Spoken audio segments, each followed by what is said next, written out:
আমাদের সুযোগ সুবিধার দুয়ার উন্মোচন করার জন্য নয়, বরং আমাদের এই স্বীকৃতি আদায় একটাই উদ্দেশ্যে, সেটা হলো এই রাষ্ট্রে আমরা যেন আরো বিস্তৃত, আরো শক্তিমান ভাবে আল্লাহর দ্বীনের খেদমত করতে পারি। এই জন্য ব্যক্তিগতভাবে আমরা লাভবান হওয়ার জন্য না।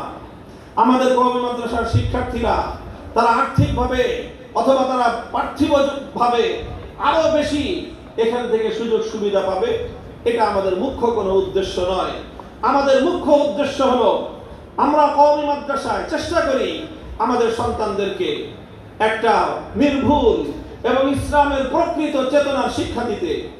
সেই শিক্ষার আলোটা যেন বাংলাদেশের সর্বত্র ছড়িয়ে পড়ে, সেই বিস্তৃত পরিসরে দ্বীনের সঠিক শিক্ষার আলো প্রজ্বলিত করবার সুমহান মিশন নিয়ে কওমি মাদ্রাসা তার যাত্রা অব্যাহত রেখেছে। আমরা রাষ্ট্রীয় স্বীকৃতির সেই দিকগুলো বাস্তবায়ন দেখতে চাই, যেই দিকগুলো বাস্তবায়িত হলে আমাদের কওমি মাদ্রাসায় প্রাপ্ত সঠিক শিক্ষা বাংলাদেশের বিস্তীর্ণ অঞ্চল জুড়ে প্রতিটি কোনায় কোনায় সমাজের প্রতিটি সেক্টরে ইসলামের সঠিক শিক্ষার আলো যেন আমরা ছড়িয়ে দিতে পারি, আমরা সেই সুযোগটুকু শুধু চাই। আমরা নিজেদের সুযোগ সুবিধার চেয়ে আল্লাহর দ্বীনের খেদমত করার সুযোগটা চাই। এই জন্য পরিষ্কার করে বলতেছি, ইদানিং আমরা দেখেছি বাংলাদেশের নারী এবং মহিলা বিষয়ক একজন সরকারের উপদেষ্টা নিয়োজিত হয়েছে। কওমি মাদ্রাসাকে কটাক্ষ করাই তার এই উপদেষ্টার প্রধান মিশন। আমরা সহ্য করে নিচ্ছি, কারণ ওভারঅল সামগ্রিকভাবে এই অন্তর্বর্তীকালীন সরকারকে আমরা সহযোগিতা করে যেতে চাই। এই জন্য আমরা এই কুলাঙ্গার একজন উপদেষ্টা তার কিছু কটাক্ষপূর্ণ এবং অত্যন্ত অশালীন কুরুচিপূর্ণ বক্তব্যগুলোকেও আমরা হজম করে নিচ্ছি, তবে আমরা একটা সীমা পর্যন্ত হজম করব। এরপরে কুখ্যাত এই শারমিন মুর্শেদের কটাক্ষপূর্ণ কথার জবাব যে ভাষায় দিতে হয় আমরা সে ভাষায় দেওয়ার জন্য প্রস্তুত থাকি।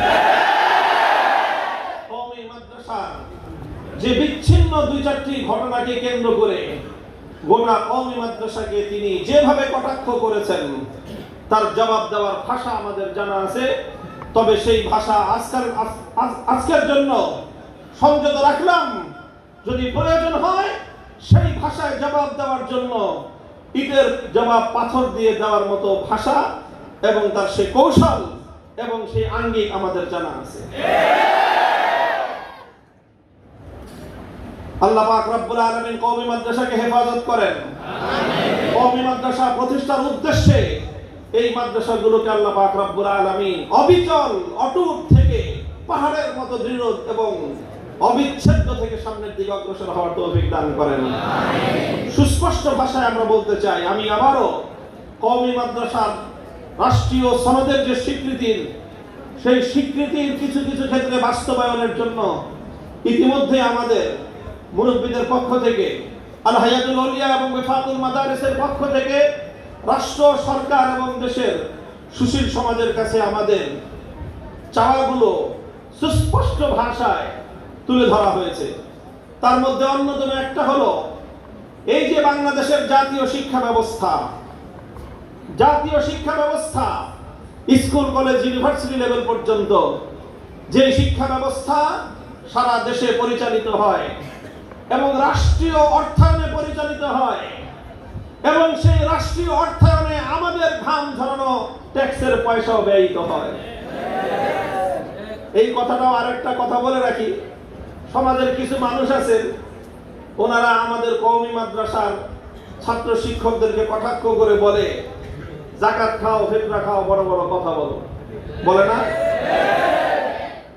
আমি ওই সকল সুশীল এবং শিক্ষিত জেনারেল শিক্ষা প্রতিষ্ঠানগুলো থেকে শিক্ষাপ্রাপ্ত, পাবলিক বিশ্ববিদ্যালয়গুলো থেকে, পাবলিক কলেজ এবং পাবলিক স্কুলগুলো থেকে শিক্ষাপ্রাপ্ত শিক্ষিত শ্রেণীকে আমি লক্ষ্য করে বলতে চাই, আমরা যদি যাকাত ফিতরা খাই, তোমরা কি খাও? তোমরা কার বাবার টাকা খেয়ে প্রতিপালিত হও? বাংলাদেশের প্রতিটি পাবলিক বিশ্ববিদ্যালয়, প্রতিটি পাবলিক কলেজ, প্রতিটি পাবলিক স্কুলে রাষ্ট্রীয় কোষাগারের শত শত হাজার হাজার কোটি টাকা ব্যয় হয়। সেই কোটি টাকা কোন ছাত্রের বাবা দেয়? সেই টাকাগুলো বাংলাদেশের আপামর সকল মানুষের মাথার ঘাম পায়ে ফেলানো ট্যাক্সের পয়সা থেকে অর্জিত হয়। সেই ট্যাক্স আমরা দিই। আমি গত বছরও প্রায় 2 লক্ষ টাকা আমি ট্যাক্স দিয়েছি সরকারকে। তো এভাবে সারা দেশের মানুষ ট্যাক্স দেয়। আমার মেহনতি মানুষ, গরিব দুঃখী মানুষ, রিক্সা চালক, ভ্যান গাড়িওয়ালা, নৌকার মাঝি, রাস্তার মেহনতি, এমনকি ফকির, দরিদ্র, অভাবী, রাস্তার দরিদ্র গরিব ফকিররা তারা ভিক্ষা করে যে টাকা কামায়, সেই টাকা দিয়ে দিন শেষে যখন 1 প্যাকেট লবণ কিনে, আটা কিনে, আলু কিনে, চাল কিনে, ডাল কিনে, তাদের ক্রয়কৃত সেই প্রতিটি পণ্য থেকে সরকার ভ্যাট কেটে থেকে টাকা নিয়ে যায় 15%। আমরা টাকা দেই 100 টাকা, লবণ পাই 85 টাকা, বাকি 15 টাকা ভ্যাট কেটে নিয়ে যায় সরকার। এইভাবে গরিবের ফকিরের ভিক্ষার 15 টাকা দিয়ে ঢাকা বিশ্ববিদ্যালয়ে তুমি মাস্টার্স পাস করো। ভিক্ষুকের 15 টাকা ট্যাক্সের পয়সা দিয়ে প্রতিটি মেডিকেল কলেজ থেকে তোমরা ডাক্তারি পাস করো। আমাদের কওমি মাদ্রাসাগুলোতে আমরা প্রতিদিন বোর্ডিং এ যে ডালের পানি খাই, ওই যে ডাল কিনে আনি, আমার ডালের টাকা থেকে 15 টাকা দিয়ে তুমি বুয়েট থেকে ইঞ্জিনিয়ার হয়ে বের হও। লজ্জা থাকা উচিত।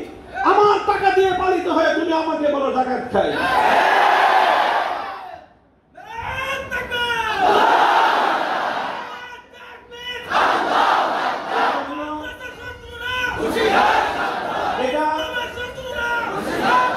হীনমন্যতার জায়গাটা পরিষ্কার থাকা চাই, বিষয়টা পরিষ্কার থাকা চাই, স্পষ্ট থাকা চাই। যাকাত وفي أموالهم حق للسائل والمحروم وفي أموالهم حق للسائل والمحروم